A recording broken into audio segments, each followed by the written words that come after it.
क्या आप लोगों को मालूम है कि छत्तीसगढ़ की जो सरकार है उसका वार्षिक जो बजट है वो कितना है? छत्तीसगढ़ सरकार का साल भर का जो बजट है 1,21,500 करोड़ रुपया है। 1,21,500 करोड़। 1 करोड़ में कितना जीरो लगता है? कैसे भाई? 1 करोड़ में कितना जीरो लगता है? 7 जीरो लगता है। 1,21,500 करोड़ में कितना जीरो लगेगा? उतना बजट छत्तीसगढ़ की सरकार का है। उसी पैसे को लेने के लिए वो लोग एक विधानसभा में 5 करोड़ 10 करोड़ रुपया खर्च हो जाए, चाहे मरते तक दारू पिलानी पड़ जाए, चाहे जितनों साड़ी बांटनी पड़े, चाहे जितनों कंबल बांटना पड़े, चाहे जितना कुछ भी करना पड़े, लेकिन मुझे इस सीट को जीतना है, इस छत्तीसगढ़ का राजपाट लेना है। किसके लिए? 1,21,500 करोड़ रुपया को कब्जा करने के लिए। तो उस पैसा को हम कब्जा कर ले तो है क्या नहीं होगा?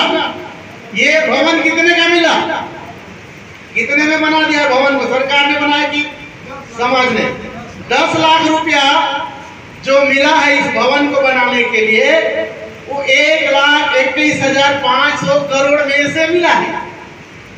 उसी में से मिला है। उसमें से वो समंदर से 1 चम्मच पानी के बराबर में हमारा समाज खुश हो गया। चलो भैया ताली बजा, हमारा मिल मिल गया, भवन मिल गया, बोल करके मुख्यमंत्री को बधाई दे दिए।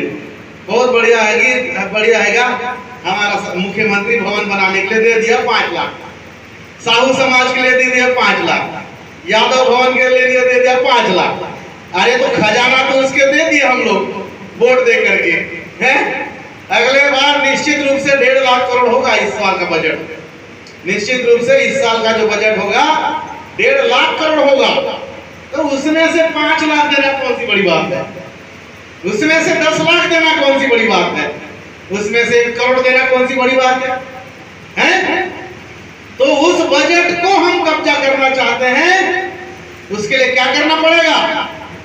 हमारा विधायक जिताना पड़ेगा ज्यादा से ज्यादा, और छत्तीसगढ़ में हमारी सरकार बनाना पड़ेगा। तो हमको ये 10 लाख के लिए किसी का हाथ फैलाने की जरूरत नहीं पड़ेगी। हमको गुलाम बनने की जरूरत नहीं पड़ेगी। हमारा मुख्यमंत्री खुद ही सब कुछ कर देगा। हमको ज्ञापन देने की जरूरत नहीं पड़ेगी, हमको मांग करने की जरूरत नहीं पड़ेगी।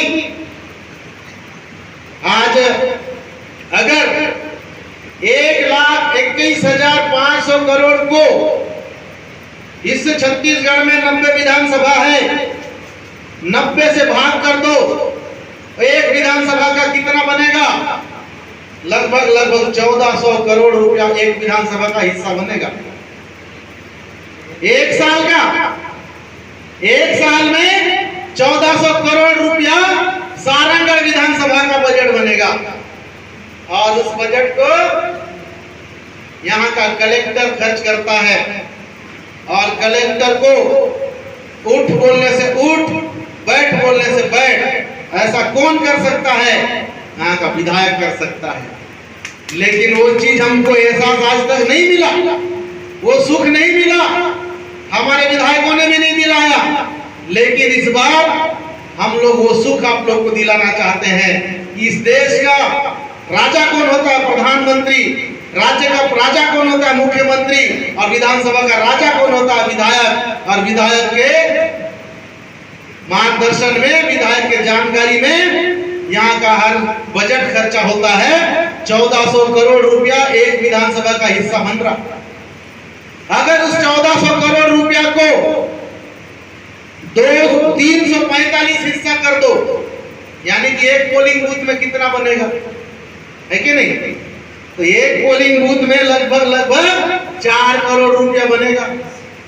एक पोलिंग का हिस्सा कितना? 4 करोड़। अब आपके पोलिंग बूथ में 4 करोड़ का बजट को आपके देखरेख में खर्चा होना है, तो उस 4 करोड़ के बजट के लिए आप अपना पोलिंग बूथ जिताने के लिए कितना खर्चा करोगे बताओ। 4 करोड़ में आपका हिस्सा कितना रहेगा, कितना रुपया खर्च करोगे अपना पोलिंग बूथ को जिताने के लिए बताइए। आपके देखरेख में होगा 4 करोड़ का खर्चा। आप जो बोलोगे वही बोलेगा विधायक, जो भी विधायक प्रत्याशी होगा। मैं दावा करता हूं मेरे पोलिंग बूथ के अध्यक्ष के बगैर कोई कार्य नहीं होगा 4 करोड़ का। वहां 4 करोड़ का आपके इशारे पे होगा, तो उसके लिए आपको पोलिंग बूथ को जीतना होगा। उसमें चाहे 10,000 खर्चा हो, चाहे 20,000 खर्चा हो, 4 करोड़ के सामने क्या है कि नहीं। तो अपने पोलिंग बूथ को जिताने के लिए कितना खर्च करोगे आप?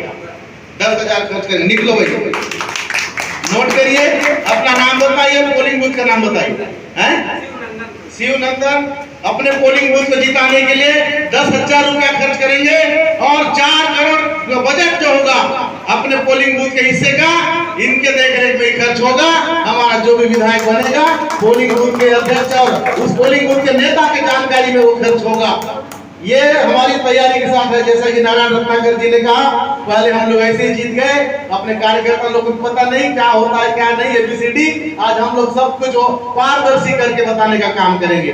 तो मैं चाहता हूं जब एक पोलिंग बूथ का हिस्सा 4 करोड़ है, उस पोलिंग बूथ में हमारा कार्यकर्ता अगर 1,000 खर्चा होता है, 2,000 खर्चा होता है, 10,000 खर्चा होता है, चाहे 20,000 खर्चा होता है, तो 4 करोड़ का कितना परसेंट है? वो तो बहुत मिनिमम है। तो इसीलिए अपने अपने पोलिंग बूथ को जिताने के लिए आप लोग अपना अपना कमिटमेंट करिए कि मैं अपने पोलिंग बूथ को जिताने के लिए अपना पोलिंग बूथ को मैं जिताने गारंटी लेता हूं। ये जिम्मेदारी मेरी है, चाहे कोई भी प्रत्याशी बने, मेरा काम है उस पोलिंग बूथ को जिता करके देना। ये बहुजन समाज पार्टी का कार्यकर्ता का पहचान होना चाहिए और आज ही ज्यादा से ज्यादा कमिटमेंट होना चाहिए कि बहुजन समाज पार्टी का मैं फला पोलिंग बूथ का कार्यकर्ता हूं और मैं इस पोलिंग बूथ को जिता के दूंगा, चाहे से जो भी लगे मैं इसको वहन करूंगा। तो बताइए कौन कौन ऐसे हैं जिसको हम लोग कह सकते हैं कि बहुजन समाज पार्टी का खांटी कार्यकर्ता है और ये जो अभी इसी तरह से हम लोग काम करने वाले हैं? बताइए और बताइए भाई। लीड कराना है, जीतना है, चाहे उसमें जो भी खर्चा हो, क्योंकि ये जो बजट है, ये जो बड़े बड़े पूंजीपति हैं उसी बजट के लिए बड़े बड़े रहते हैं, उसी बजट पर नजर रहता है उनका। हमारे समाज को पता नहीं रहता है। ये पूरा बजट आपके पारदर्शी आपके नजर में रहेगा।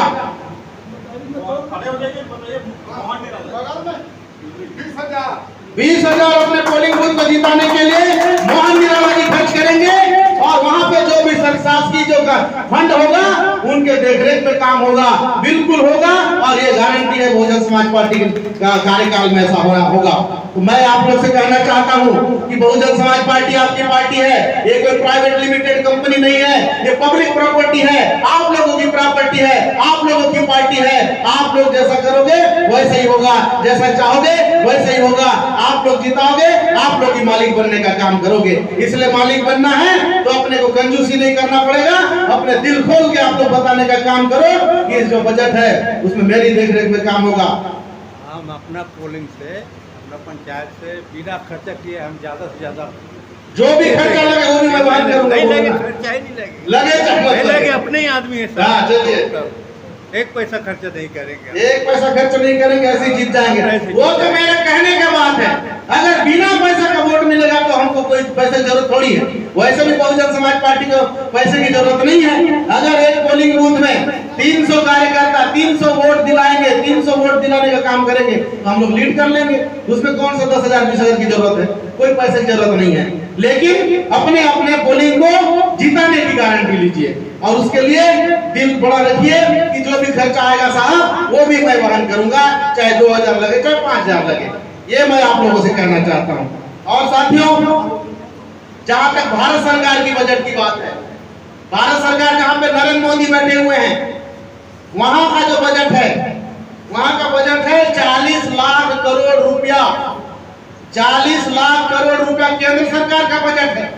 उसी बजट में से ये लोग रोड बनाते हैं, उसी बजट में से पुलिया बनाते हैं, उसी बजट में से ओवरब्रिज बनाते हैं, हर चीज उसी से होता है। तो जब ये सब चीज हम लोग कब्जा कर सकते हैं तो हम उसी में से हमको भवन दे दो, हमको हाल दे दो, तो हमको मूर्ति लगा दो, क्यों करें? जब हम मालिक बन सकते, वो ताकत हमारे वोट में है, तो हम लोगों को इसलिए इस पे नजर रखनी चाहिए।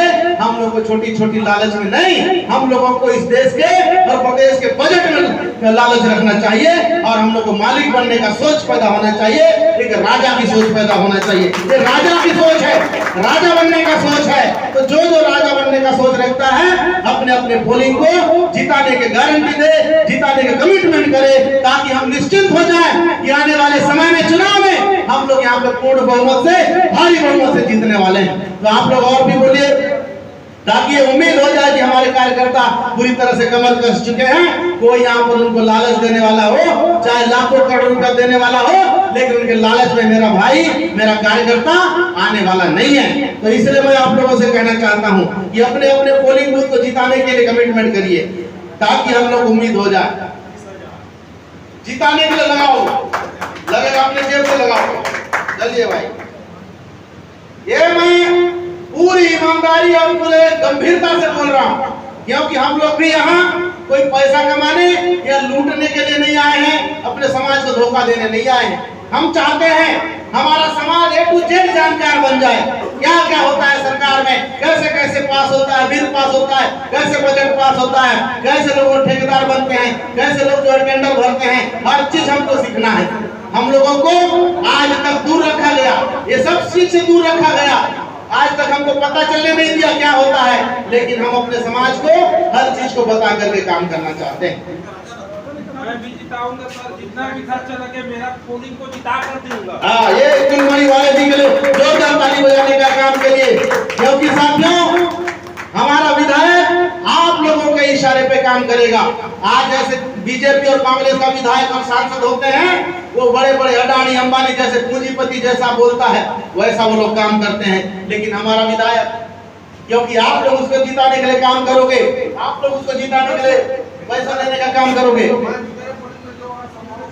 पूरा आप खर्चा करेंगे और पूरा पोलिंग बूथ को जिताएंगे।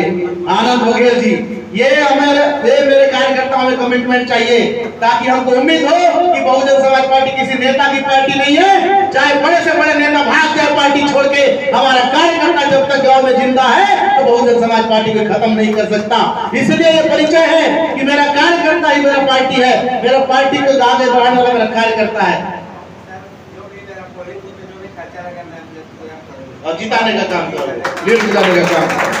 चलिए, बहुत गोपाल आनंद जी, आपने भी कमिटमेंट किया है कि उनके पोलिंग बूथ में जो भी जैसा भी होगा पोलिंग को जिताने का काम करेंगे, अपनी जेब से खर्चा भी करेंगे। हम हमारे पोलिंग से एकदम जिताएंगे सर, बहुत वोट से जिताएंगे। नाम बताइए। नरेश भारती। नरेश भारती जी के लिए जोरदार ताली बजाइए, ताकि ये एहसास हो जाए, जो चमचों को एहसास हो जाए।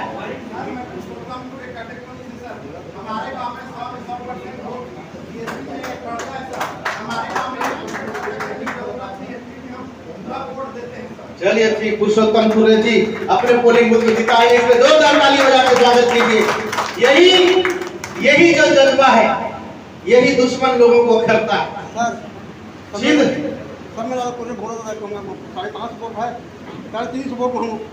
चलिए, समयलाल पुरे जी के लिए जोरदार ताली बजाइए।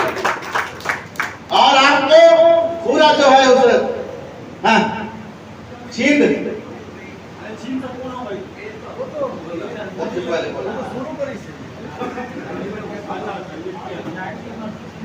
क्योंकि हम लोग भी विधायक बनाने के बाद हम लोग भी उसमें इंटरेस्ट नहीं लेते हैं, हम लोग अपने काम धाम में रहते हैं। हमको पूरा इंटरेस्ट लेना है, कैसा होता है कलेक्टर में मीटिंग, कैसा वहाँ बजट पास होता है, क्या क्या काम किसको किसको मिलता है, हमको भी कलेक्टर की मीटिंग में जा करके बैठ करके पूरा सुनना होगा, और वहाँ पर पूरा दखलंदाजी करना होगा कि हमारे एरिया में क्या क्या काम हो रहा है। कलेक्टर महोदय, मैं आया हूँ पार्टी की तरफ से मीटिंग में, तो ये सब जब तक नहीं करेंगे और केवल कार्यकर्ता बनकर रहेंगे तो भी कुछ मिलना जुलना नहीं है। हम लोगों को पूरा इंटरेस्ट लेना पड़ेगा कि बहुजन समाज पार्टी मिशन तो है ही, साथ ही साथ राजनीति भी है। राजनीति है, आप लोग राजनेता हो, राजनेता हो तो नेता जैसा रहो, केवल कार्यकर्ता नहीं कि भाजपा कांग्रेस में तो हम लोग दरी बिछाते रहते हैं, बहुजन समाज पार्टी में दरी चली बिछाते रहने भाई। हम लोग को यहाँ नेता बनना है, और नेता बन करके नेतागिरी भी करना है। इसलिए नेता, हाँ, देना नहीं है आपको, किसी को नहीं देना है। अगर वहां जीतने के लिए कोई गड़बड़ है, कुछ करना पड़ेगा, खर्चा वो भी आप ही करो, है ना। नहीं तो फ्री में पूरा वोट मिलता है, पूरा दो बिना खर्चे का, लेकिन उस पोलिंग को जीता के दो। क्या चंद्रा, सनातन चंद्रा जी का ताली बजाइए भाई, अपने पोलिंग को जिताएंगे और जो भी खर्चा होगा वो भी करेंगे। और बताइए, और मेरे भाइयों बहनों, अपने पोलिंग को जिताने के लिए कौन मान जो भी लगे, कौन सा पोलिंग है, क्या नाम है? जीवन भारद्वाज जी अपने पोलिंग को जिताने के लिए तन मन धन जो भी लगेगा पूरा लगाने के लिए तैयार है। मैं आप लोगों से कहना चाहता हूं, क्योंकि बहुजन समाज पार्टी में भी जो एक ट्रेंड बन गया, अभी हम लोगों ने बड़ौदा बाजार मीटिंग लिया तो वहां एक कार्यकर्ता खड़े होकर बोला, कौन प्रत्याशी बनेगा वो पैसा खर्च करे तो मैं मीटिंग में आऊंगा, जो प्रत्याशी बनेगा वो पैसा खर्च करेगा तो मैं प्रचार करूंगा। 90% वोट पड़ना चाहिए, 90% वोट देंगे। क्या नाम?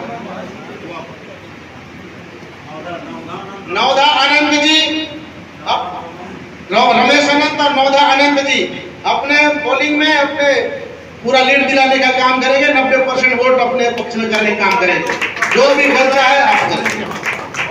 तो ये जो मैं बता रहा था कि वहां पर एक कार्यकर्ता ने खड़े होकर बोला, यहाँ मीटिंग में बैठे हैं तो चाय नाश्ता का व्यवस्था वही करेगा जो चुनाव लड़ने वाला होगा, जब तक नाश्ता नहीं कराएगा हम यहाँ से नहीं जाएंगे, जब तक हमारे लिए गाड़ी पेट्रोल डाल नहीं देगा हम प्रचार नहीं करेंगे। तो ये जो गंदी आदत है ये कांग्रेस और बीजेपी वाले सिखाते हैं, इस चीज से बच के रहना भाई। बहुजन समाज पार्टी हम लोगों की पार्टी है, हम सब लोगों ने इसमें तन मन धन लगा रहे हैं, लेकिन हम ही लोगों में से जो जीतने के लिए मतलब जो प्रत्याशी बनेगा हमारा ही कार्यकर्ता होगा। और अगर हम उसी के ऊपर बोझा बन के सब लोग बैठ जाएंगे, ले भैया तू प्रत्याशी हो गया तो सब कुछ कर, तो वो तो फिर क्या करेगा भाई। इसीलिए कहीं कहीं पर बहुजन समाज पार्टी में भी जो कोई पैसा खर्च कर सकता है ऐसे प्रत्याशी ढूंढते रहते हैं हम लोग। उसके बाद बोलते आप लोग टिकट को बेच रहे हो, आप लोग सीट को बेच रहे हो। जब गरीब आदमी को खर्च कर चुनाव लड़ाना चाहते हैं, अब उसके पास ज्यादा पैसा नहीं है, अब उसको जब तक आप लोग मदद नहीं करोगे तो फिर कोई तो पैसा वाला बुलाना पड़ेगा कि नहीं। तो इसलिए हमको मजबूर होना ना पड़े कि भाई यहाँ तो कुछ होना जाना नहीं है, कोई पैसा वाला देखा जाए, तो बाद में आरोप मत लगाना कि भाई सीट को बेच रहे हो। तो ये जो है गलत बात है, कोई सीट को नहीं बेचा जाता है। अगर हमारा कार्यकर्ता तन मन धन वोट नोट सपोर्ट सभी चीज अगर बहुजन समाज पार्टी लगाने के लिए तैयार है तो हमारा गरीब से गरीब कार्यकर्ता भी चुनाव जीत के जाएगा। और इसका सबसे बड़ा उदाहरण क्या है, हमारा दूधराम बोध जी। दूधराम बोध जी तो छेनी वाला है, गिट्टी फोड़ने वाला व्यक्ति। वो जब चुनाव जीत गया तो हम लोग क्यों चुनाव नहीं जीत सकते, गरीब का आदमी क्यों चुनाव नहीं जीत सकता। तो इसलिए हम लोग जीत सकते हैं। आप लोगों को बढ़ चढ़ के कोई यहाँ झिझक नहीं, कोई संकोच नहीं, कोई आप लोगों को लाज शर्म की बात नहीं है। ये अपनी पार्टी है, अपना घर है। हम लोगों को छत्तीसगढ़ की सरकार में शामिल होकर के 1,21,500 करोड़ के बजट को हम लोग को कब्जा करना है, तो उसके लिए 2-4 हजार लगाना कोई बड़ी बात नहीं है। तो इसलिए आप लोग बढ़ चढ़ के आप लोग बोलिए और जो हमारा जो प्रत्याशी होगा उसके बोझा को हल्का करने का काम करिए, ताकि हम लोग आराम से जो है इस चुनाव में अपने गरीबों के सहयोग से चुनाव जीतने का काम करेंगे। तो मेरे ख्याल से और भी कुछ लोगों को बोलना चाहिए, लेकिन चलिए आप लोग आगे और करेंगे या नहीं बोल पा रहे हैं, अभी बाद में बोले खड़े हो। नहीं, आपको अपना पोलिंग में जिताना है, चाहे 2000 लगेगा तो वही लगा दीजिए, नहीं लगेगा तो ऐसे करिए। क्या नाम है? हाँ, अपने पोलिंग बूथ को जिताना है, पैसा इधर किसी को नहीं देना है, अपना पोलिंग खर्चा करना है। चाहे खर्चा वहां करना पड़ेगा तो पड़े, नहीं तो ऐसी होगा तो ऐसी, लेकिन लीड दिलाना है ना, 300 वोट दिलाना है। लीड दिलाने का मतलब मान के चलिए वहां 1000 वोटिंग हुआ टोटल, कांग्रेस भी है, भाजपा भी है, बीएसपी भी है, दूसरी पार्टियां भी है, तो सबसे ज्यादा वोट हमारा होना चाहिए, चाहे 300 हो, चाहे 250 हो, चाहे 400, हम लोग का नंबर ऊपर में रहना चाहिए। सबसे ज्यादा वोट मिलना मतलब लीड दिलाना। तो आपको लीड दिलाना है ना, बूथ को जिताना है। तो इसके लिए इधर किसी को पैसा नहीं देना है। चाहे आपको कोई बोले कि भाई हाँ इतना इतना पैसा खर्च करो, तो अगर खर्च करना पड़े तो करो, है ना। अपना पोलिंग बूथ को कितना धन लगे, दिन भी लगे, मैं अपने जान बाल करके चलिए भाई इनके लिए ताली बजा दीजिए, राजा राम रत्नाकर जी के लिए ताली बजा दीजिए। और मैं ये कहना चाहता हूँ कि जो 345 पोलिंग बूथ है, तो हमारे पास 345 लोग अगर नहीं होंगे तो कैसे होगा। तो 345 आदमी चाहिए जो अपने पोलिंग की गारंटी ले, अपने पोलिंग का टेंडर ले। ये जो है मैं अपना पोलिंग की जिम्मेदारी मैं लेता हूँ। ऐसे 345 आदमी चाहिए, है ना। तो आज तो यहाँ कम से कम आगे पीछे सब मिला के 200 लोग तो हो ही, तो 200 पोलिंग बूथ का तो काम बन जाना चाहिए अभी। अब उसमें भी नहीं बन रहा है, अभी 10-12 हुआ है। तो इसका मतलब हम लोग अभी भी थोड़ा सा संकोचितपन है, या ये सोच रहे हैं कि जो चुनाव लड़ेगा भैया वही खर्चा करे। तो फिर आपको 4 करोड़ का बजट में आपको थोड़ी आपसे पूछेंगे 4 करोड़ आपके पोलिंग का बजट में आपसे पूछ के थोड़ी काम होगा। कांग्रेस का विधायक है, अब जो भी काम होता होगा तो वो लोग करते हैं। तो इसलिए हम लोगों को चाहिए इसमें इंटरेस्ट लेना है और इस पर दखलंदाजी करना है, आपको जानकारी लेना है क्या क्या होता है, इसलिए मैं बता रहा हूँ। तो इसलिए और जैसे कि बहुजन समाज पार्टी अभी चुनावी रणनीति पे काम कर रही है, चुनावी मोड पे आ गई है, तो दूसरी पार्टियां भी आ गई हैं। तो हमारी पार्टी के द्वारा जो हमारे नेशनल कोऑर्डिनेटर हैं माननीय आकाश आनंद जी, उनका प्रोग्राम होगा, जीप रैली का कार्यक्रम होगा। तो गाड़ियों का काफिला रथ बना करके घूमेंगे, इधर से बिलाईगढ़, सारागढ़, जयजयपुर, चंद्रपुर, शक्ति, जागीर, बामगढ़, मस्तूरी, नवागढ़, इस जहां पे हम लोगों का अभी पहले नंबर पे घोषित भी हुआ है और एक घोषित होने वाले हैं। और जो हमारे मैदानी एरिया के क्षेत्र है उन विधानसभाओं में माननीय आकाश आनंद जी का कार्यक्रम 27 तारीख से स्टार्ट होगा। तो आपके यहाँ भी आएंगे। तो आप लोगों के पास जिसके पास मोटरसाइकिल है उस दिन आ करके जो है बिल्कुल यहाँ पर माहौल बनाने में मदद करिए, क्योंकि लोग बोलते हैं बसपा का तो कोई दिखता नहीं, बसपा का तो कोई दिखता नहीं। अब दिखाने का समय आ गया, तो आप लोगों को भी उसमें योगदान देना पड़ेगा। कार है, कार को भी लाना है, जो भी 4 चक्का गाड़ी है और 2 पहिया वाहन है, सबको लाना है। कोई भी उस दिन अपने घर में गाड़ी ना रहे, रैली में रहे, ताकि एक माहौल बन जाए, रोड जाम हो जाए और जो है मीडिया भी लिखने के लिए मजबूर हो जाए कि बहुजन समाज पार्टी अपना ताकत दिखाने में कामयाब रही और हजारों लोग यहाँ पे आए। तो इसलिए उस दिन जो है आना है। और 5 तारीख को प्रदेश की बैठक है रायपुर में, वहां पर इसका पूरा चाक आउट बता दिया जाएगा कि कौन से तारीख को कौन सी विधानसभा में, कौन से तारीख को कौन सी विधानसभा में रहेंगे। तो 5 तारीख को आपके मुखिया, इधर जिले के मुखिया लोग आएंगे, वहां पर जो भी बताया जाएगा उसको जो है आप लोगों तक आकर के फिर बताएंगे। तो इसलिए किसके पास मोटरसाइकिल है, सभी मोटरसाइकिल आना चाहिए। और किसके पास 4 चक्का गाड़ी है, 4 चक्का गाड़ी वाले भी आना चाहिए, इधर भी सब। हाँ, ताकि जितना ज्यादा से ज्यादा भीड़ हो, जितना ज्यादा रोड जाम हो जाए और एक माहौल बन जाए, उसको प्रयास करना है। माननीय आकाश आनंद जी आ रहे हैं, हाँ पिकअप हो चाहे जो भी हो, 4 चक्का गाड़ी को सभी को लेके आओ और 1 दिन के लिए समय दे दीजिए आप लोग। और यहाँ से जब अगले विधानसभा जाएंगे वहां तक छोड़ दीजिए काफिला के रूप में और अपने आप वापस आ जाइए। अगर आपको दूसरे विधानसभा में जाने का मन है तो वहां भी जा सकते हैं, कोई मनाही नहीं है। तो इसलिए इस कार्यक्रम को सफल बनाना है ताकि एक माहौल बन जाए, क्योंकि एक तो वोट मिलता है जो केडर वोट है, जो हमारा खाटी वोट है, जो हाथी छाप के अलावा उसको कुछ दूसरा दिखाई नहीं देता है, वो हमको वोट मिलेगा। और दूसरा जो है माहौल देख के मिलेगा, नहीं भाई इस बार तो बसपा भी जीत सकती है, नहीं बसपा जोरदार माहौल दिख रहा है, उसको देख करके वोट देते हैं। तो इसलिए माहौल बनाना है, तो इस रैली को सफल बनाना बहुत जरूरी है। तो इसीलिए और यहाँ कोई कैडर कैंप या ऐसा कुछ समझाने की जरूरत नहीं है, आप लोग समझे समझाए लोग हो। तो मैंने आपको बता दिया कि जो छत्तीसगढ़ का बजट है उस पे नजर रखिए। जो हमको महाभारत में कहानी बताते थे कि जो अर्जुन है वो जो है चिड़िया की आंख को देखता है, उतने बड़े झाड़ में चिड़िया बैठी है, उसमें पत्ता नहीं दिखता, डगाल नहीं दिखता, ना उसका तना नहीं दिखता, पेड़ नहीं दिखता, क्या दिखता है? केवल चिड़िया की आंख। तो हम लोगों की चिड़िया की आंख क्या है? 1,21,500 करोड़ रुपया।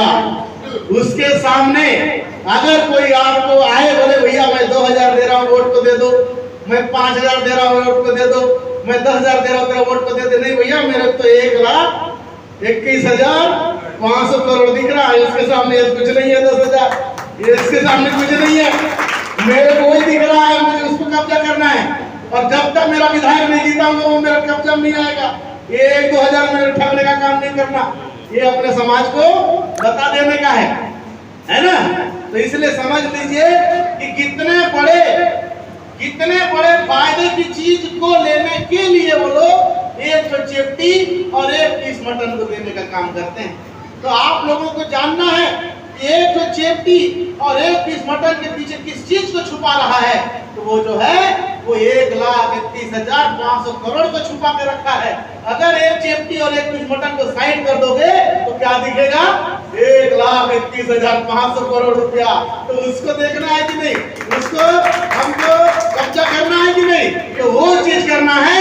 इसलिए बहुजन समाज पार्टी का नीला झंडा और हाथी निशान के अलावा किसी चीज को देखने का नहीं। और आज बहुजन समाज पार्टी अपनी वो ताकत बना के रखी है। धन्यवाद है माननीय बहन जी का। आज देखिए एक चोर लोगों का ग्रुप बन गया है, उन्होंने गठबंधन बना दिया। दूसरे जो है चोरों का एक ग्रुप बन गया और एक गठबंधन बना लिए। सब के सब बहुजन समाज पार्टी के पीछे पड़े हुए हैं कि बहन मायावती किधर जाएगी, बहन मायावती किधर जाएगी, मायावती किधर जा रही, बहन जी किधर जा रही है। अरे पूरा टीवी खोल लो, न्यूज खोल लो, फेसबुक, व्हाट्सएप, यूट्यूब, पूरा का पूरा भरा पड़ा है कि बहुजन समाज पार्टी किधर जा रही है, बहुजन समाज पार्टी। अरे भैया हमको क्या करना है? आपको अपना गठबंधन बनाना, हमारे पीछे काहे पड़े हो? एक तरफ तो बोलते हैं बसपा का जीरो है, बसपा कुछ है ही नहीं, बसपा तो खत्म हो गई। जब खत्म हो गई है तो हमारे पीछे काहे पड़े हो भाई? हैं? हमको अपना काम करने दो। हम लोग जा रहे हैं गाँव अपने समाज को समझा रहे हैं, अपने वोट को इकट्ठा कर रहे हैं, हम लोग अपनी सरकार बनाएंगे। अब हर कोई अपने तरफ खींचने के लिए लगा हुआ है। बहन जी उनको कोई भाव नहीं दे रही है, लेकिन सब बहन जी के पीछे पड़े हैं। तो इसका मतलब क्या है? कांग्रेस हो चाहे बीजेपी हो, बगैर बहुजन समाज पार्टी कुछ होने वाला नहीं है। ये दोनों जान गए हैं, ये दोनों जान गए हैं, इसलिए सब बहन जी के पीछे पड़े हैं। और एक तरफ कुछ जो दूसरे संगठन बना के रखे हैं लोग, वो 1 सीट दे दो भाई, कहीं जा रहे 2 सीट दे दो भाई, है मुझे 1 सीट पे लड़ा दो। ये क्या मतलब है? समाज का कोई इज्जत है कि नहीं? लेकिन आज बहन जी का देखिए, बहन जी अपने घर में आराम से हैं और सब लोग जो है उनके चक्कर काट रहे हैं। ये होता है मजबूर कर देना उनको, मजबूर है वो लोग हमारे पीछे आने के लिए, अपने पीछे लगाने के लिए हमको। लेकिन हम जो है रस से मस होने वाले नहीं हैं। तो इसलिए बहुजन समाज पार्टी की ताकत को पहचानो। कोई छोटी मोटी ताकत नहीं है, बहुजन समाज पार्टी कोई तो छोटी मोटी ताकत नहीं है। और जहां तक कांग्रेस बीजेपी की बात है, चाहे कांग्रेस की सरकार रहे चाहे बीजेपी की सरकार रहे, हमारी स्थिति में कोई बदलाव आने वाला है क्या? कोई आया क्या? आज तक तो जैसे का वैसे ही है। आज तक तो हम लोग का स्थिति कोई बदलाव नहीं आया। तो कांग्रेस से निकल के भाजपा की सरकार बने, चाहे भाजपा से हटा के कांग्रेस की बने, तो हमको क्या मतलब है भाई? हमारा तो जीवन में कोई परिवर्तन होने वाला नहीं। इसीलिए हमको मतलब है बदलाव से मतलब है। बदलाव का मतलब ये नहीं कि कांग्रेस को हटा के भाजपा लाओ, भाजपा को हटा के कांग्रेस लाओ, ये बदलाव नहीं। हमको अपने समाज के बदलाव की जरूरत है, अपने समाज की स्थिति में बदलाव की जरूरत है, अपने बच्चों के भविष्य की चिंता है। इनकी स्थिति बदलाव के लिए हम लोग काम कर रहे हैं और वो है बहुजन समाज पार्टी, नीला झंडा, हाथी निशान। इसलिए आप लोगों के सामने कई लोग आएंगे नीला झंडा लेके, लेकिन हमारा नीला झंडा कौन है? जिसमें हाथी होगा, वही हमारा नीला झंडा है। कोई कुछ को लेके आएगा, कोई कुछ को लेके आएगा, सब नीला झंडा बोलेंगे। लेकिन ध्यान रखना, हमारा नीला झंडा वही है जिसमें हाथी का निशान होगा, क्योंकि हाथी बाबा साहब डॉक्टर अम्बेडकर का निशान है। बाबा